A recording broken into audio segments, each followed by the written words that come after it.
शिव महापुराण, यहां तक विष्णु पुराण कहती है, स्कंद पुराण वर्णन करती है, कार्तिक खंड वर्णन करता है कि तुलसी का क्यारा गोल है, चौकोर है, षडाकार का है। उसका भी प्रमाण हमारे शास्त्रों में लिखा हुआ है कि अगर तुलसी का कुंड गोल है तो वो ऐश्वर्य प्राप्त करता है, तुलसी का कुंड चौकोर है तो वो वंश की वृद्धि करता है, तुलसी का कुंडा अगर षडाकृति का है, 6 फलक वाला है, तो वो घर में संपदा की वृद्धि करता है। ये तुलसी के कुंड का भी प्रमाण हमारे यहां शास्त्रों में लिखा हुआ है कि कुंडा कैसा होना चाहिए। तुलसी के कुंड की आकृति कैसी होना चाहिए, तुलसी का कुंड होना कैसा चाहिए, उसका भी प्रमाण हमारे यहां स्कंद पुराण में लिखा हुआ है, विष्णु पुराण में लिखा हुआ है कि आपको क्या किस रूप में चाहिए। पर जगत है ना, दुनिया के आगे हाथ फैलाओ, जाकर निवेदन करो, यहां वाले बाबा के पास हो या वहां वाले बाबा के पास हो या उसके पास हो या उसके पास हो या जगत के पास जाओगे, दुख पाओगे, रुपया खाएंगे, चूना लगाएंगे, धक्के मारकर निकाल देंगे, 2-4-8 दिन घुमाएंगे फिराएंगे, कल आना, परसों आना, नरसों आना, ऐसा करना वैसा करना, बस बाबा यही घुमाते रहेंगे और तुम्हारे धन का चूना लगाते रहेंगे। पर निवेदन है, इनसे बचकर शिव की शरण में जाकर भगवान शास्त्र में जो लिखा है उसके अनुसार हम क्यों ना कर्म करें जिसका फल हम पा जाएं। हम क्यों ना ऐसा कर्म करें जिसके फल को हम पा सकें। हम क्यों भ्रमित हों।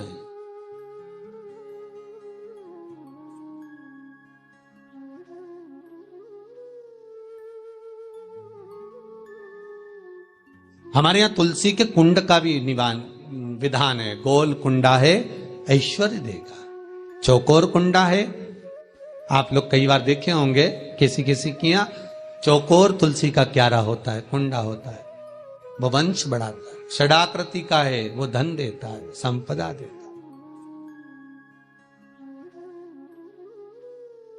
दोष हमारा है, हम तुलसी के कुंड के नीचे शंकर जी को रख देते हैं। क्यों? कि यहीं तुलसी जी को पानी चढ़ाएंगे, यहीं शंकर जी को चढ़ा देंगे। दोष है।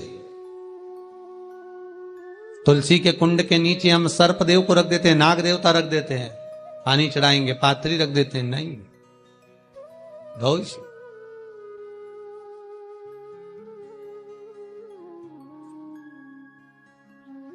इसका दोष हम सबको, स्वयं अगर गलती करते हैं तो स्वयं को बोल। कैसा कुंड हो, 7 तरह के कुंडों का व्याख्यान तुलसी के रूप में कहा गया है महाराज। पहला गोल, दूसरा चौकोर, तीसरा षडाकृति, चौथा त्रिवेणी, 3 कोने वाला कुंडा। शास्त्र कहता है जिसके मार्ग घर में टुकड़े हो रहे हो, घर विभाजन की ओर हो रहा हो, तो 3 कोण का कुंडा घर में रखकर पूजा करने पर परिवार एक हो जाता है। 5वां, गार्डन में बिना कुंडे का, बिना कुंड का जो तुलसी का पौधा रोपित होता है, बिना कुंड के एक बगीचा जैसा बो दिया जाता है, तुलसी तुलसी उत्पन्न हो जाती है। महाराज वहां पर संपदा तो रहती है पर चिंता बहुत रहती है, टेंशन बहुत रहती। क्यों? घर के दरवाजे के बाहर इतनी सारी बगीचे में तुलसा कर दी।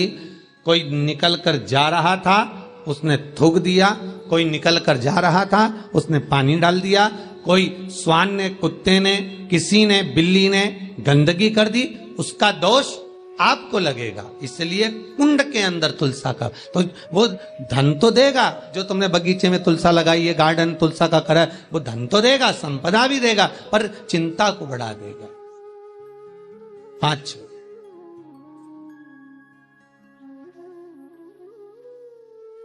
महाराज 6, तुलसी के कुंड को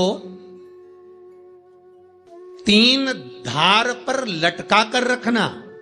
कई जगह पर आपने देखा होगा तुलसी का जो कुंडा होता है उसको 3 जो तार होते हैं, 3 जो चेन होती है, उस पे लटकाया जाता है। महाराज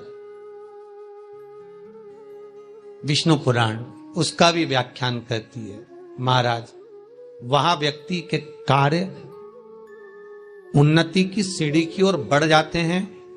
जैसे भोजन की थाली लग गई, भोजन तैयार हो गया, बस खाने बैठे हो और थाली खसक गई, समझ लेना कि तुलसी को अधर पर लटका कर रखा है। इसलिए कार्य तो हो रहे हैं, बनने वाले हैं, 4 दिन बाद ये काम होने वाला है, 8 दिन बाद ये काम होने वाला है, लग रहा है कि इसमें इतना फल मिलेगा, लग रहा है इस व्यापार को करेंगे तो इतना फायदा हो जाएगा, सब कुछ करा, लाखों रुपए लगा भी दिए, थाली मालूम पड़े खसक गई, अधर लटका है। 7 क्रम है तुलसी के, ये छठा क्रम बताया। तुलसी का 7वां क्रम,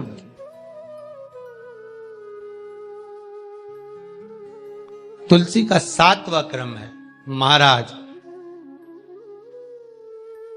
तुलसी का कुंडा जैसा घर के आंगन में है, तुलसी का कुंड जैसे घर के आंगन में विराज रहा है, ऐसा ही छोटा सा कुंड भगवान के लिए रोपित करें।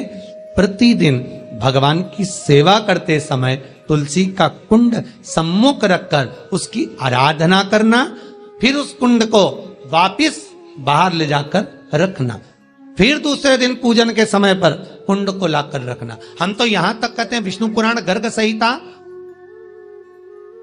कल्याण का तुलसी अंग यहां तक वर्णन करता है कि आप पूरे साल ये नहीं कर सकते तो कम से कम कार्तिक के महीने में भगवान के सामने तुलसी का छोटा कुंड, चौकोर वाला, गोल नहीं, चौकोर कुंड लाकर भगवान के सामने रखकर छोटा सा कुंड का पूजन कर कर भगवान के साथ उस कुंड को वापस बाहर विराजमान करें, फिर कल लेकर आए, फिर विराजमान करें। आप पूरे साल नहीं कर सकते तो 1 महीना।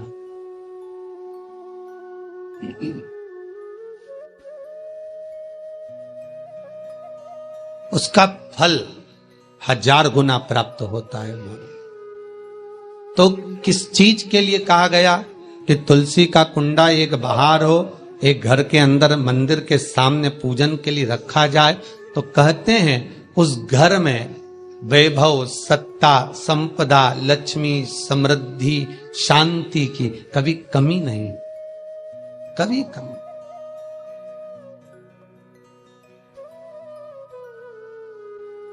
प्राप्ति सुख की, आनंद की।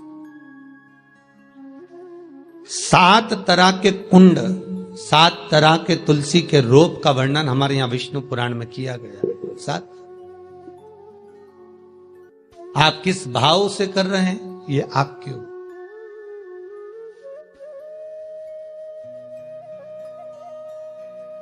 महाराज, स्त्रियों के, नारियों के जितने भी रोग होते हैं, बीमारियां होती हैं, रजोधर्म से जुड़ी हुई जो भी तकलीफें होती हैं, उसका भी व्याख्यान देवी भागवत में स्पष्ट कहा गया।